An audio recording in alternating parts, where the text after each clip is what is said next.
मेरा रथ चुराने का दुस्साहस किसने किया है?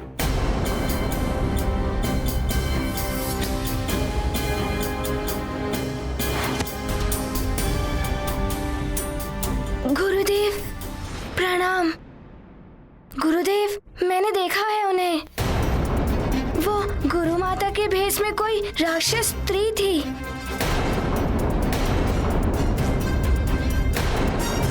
मेरे रोकने से पूर्व वहां से विलुप्त हो गई वो।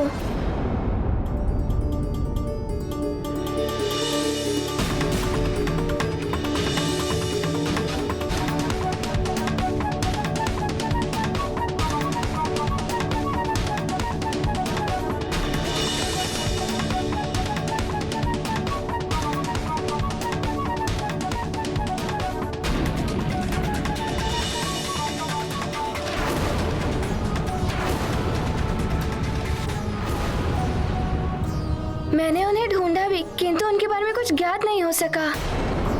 मुझे क्षमा कर दीजिए गुरुदेव। इसमें तुम्हारी कोई भूल नहीं है वत्स।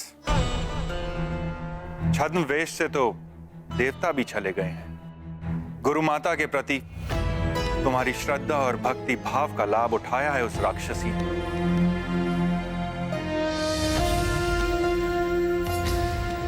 किंतु अब तो संकट यह है कि यदि मैं अपने रथ पे नित्य भ्रमण पे नहीं निकला तो प्रातः नहीं होगी। संसार का संचालन अवरुद्ध हो जाएगा, सृष्टि संतप्त हो उठेगी। हनुमान, तुम्हारी शिक्षा भी पुनः आरंभ नहीं हो पाएगी।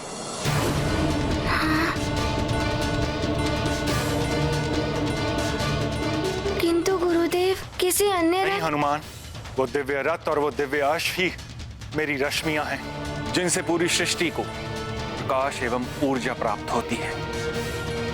रथ को चुराने वाले ने बहुत ही गंभीर अपराध किया है।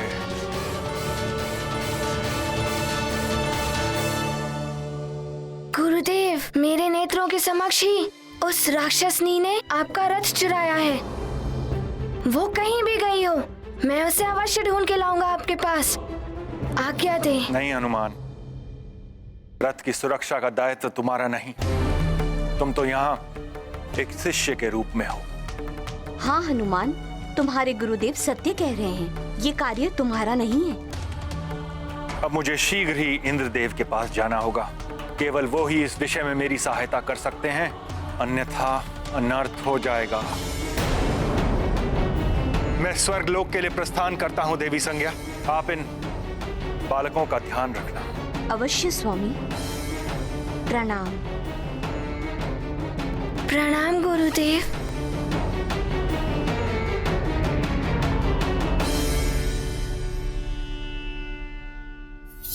संसार पर तो महाविपत्ति आ गई है।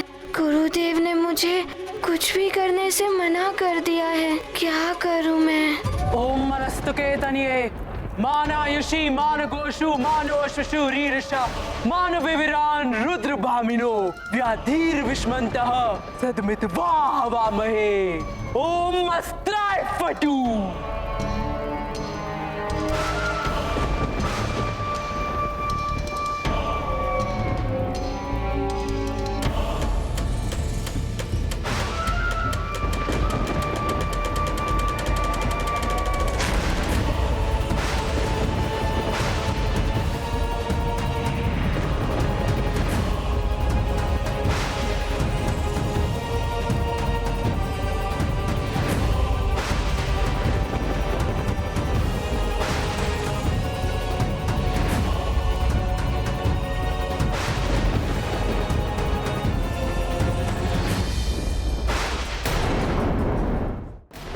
भैया दशानन, मायावी मंत्रों में बद्ध ये अश्व अब बलि के लिए ही निकाले जाएंगे। अति उत्तम बहन, अब सब कुछ मेरे अनुकूल हो रहा है। सूर्योदय न होने के कारण जगत में अंधकार हो जाएगा। आसुरी शक्तियां भी बलवती हो उठेंगी। हाँ भैया, यही समय हमारे अवैधिक यज्ञ के लिए सर्वश्रेष्ठ समय है। फिर विलंब क्यों? शीघ्र ही यज्ञ पूर्ण करो तातालिका। और मुझे परम पद प्रदान कराओ, इससे मेरी मृत्यु सदा सदा के लिए बाधित हो जाए। सृजन और संहार की शक्तियां प्राप्त कराओ। शीघ्र बलि तो नशुओं की। भैया दशानन, ये साधारण अश्व नहीं, दिव्य अश्व है, जो सूर्य देव की सप्त रश्मियां हैं, जिनकी प्रकाश से सारी सृष्टि आलोकित हो जाती है। इनकी बलि के लिए श्रेष्ठतम मुहूर्त ज्ञात कराइए। उचित मुहूर्त में दी गई बलि उत्तम फल प्रदान करती है। उचित मुहूर्त? आप तंत्र योगिनी का आवाहन करके उनसे मुहूर्त का शोधन कराइए, तभी देवी निकुंभला को अश्वों का अर्पण करना उचित होगा।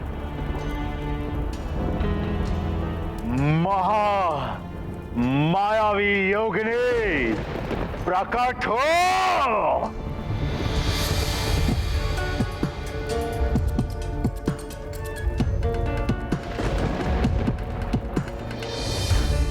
जय लंकेश, जय लंकेश। प्रणाम पातालिका। क्या आज्ञा है मेरे लिए? महामायावी योगिनी, अपने तंत्र शक्ति से शोध करके बताओ कि हमारे इस अवैधिक यज्ञ में पशु की बलि चढ़ाने का सर्वश्रेष्ठ मुहूर्त कब है? जो आज्ञा लंकेश।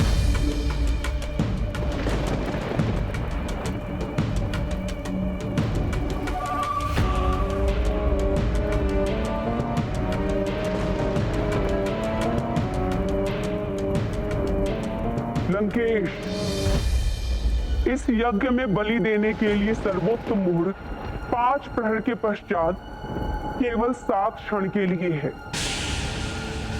परंतु ज्ञात रहे, यदि उस समय बलि नहीं दे पाए तो ये यज्ञ कदापि पूर्ण नहीं होगा।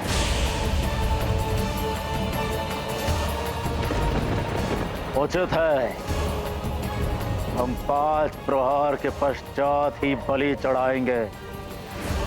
प्रणाम लंकेश। प्रणाम पातालिका।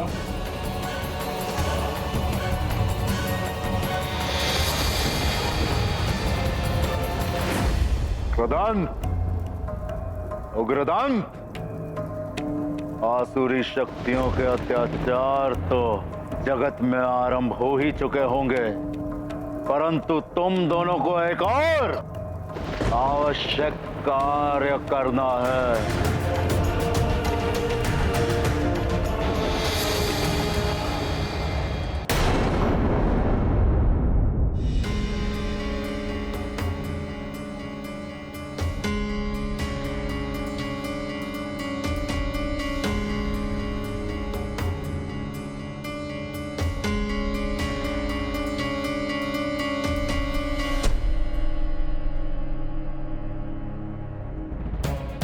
गुरुदेव अभी तक नहीं आए, कदाचित उन्हें रथ नहीं मिल पाया हो। हनुमान किस सोच में है?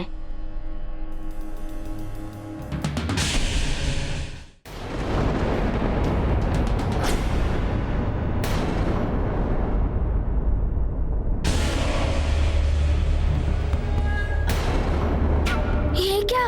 ये विचित्र मेघ! ये क्या है? प्रणाम गुरु माता, ये मेघ। वो तो मैं भी देख रही हूँ पुत्र। पहले कभी नहीं देखे मैंने ऐसे मेघ। ये मेघ लगता है पिताश्री ने हमारी सहायता हेतु भेजे हैं। नहीं नहीं, मैत्री भाव की गति तो कुछ और ही होती है। ये तुम्हारे पिता के द्वारा भेजे हुए मेघ नहीं है।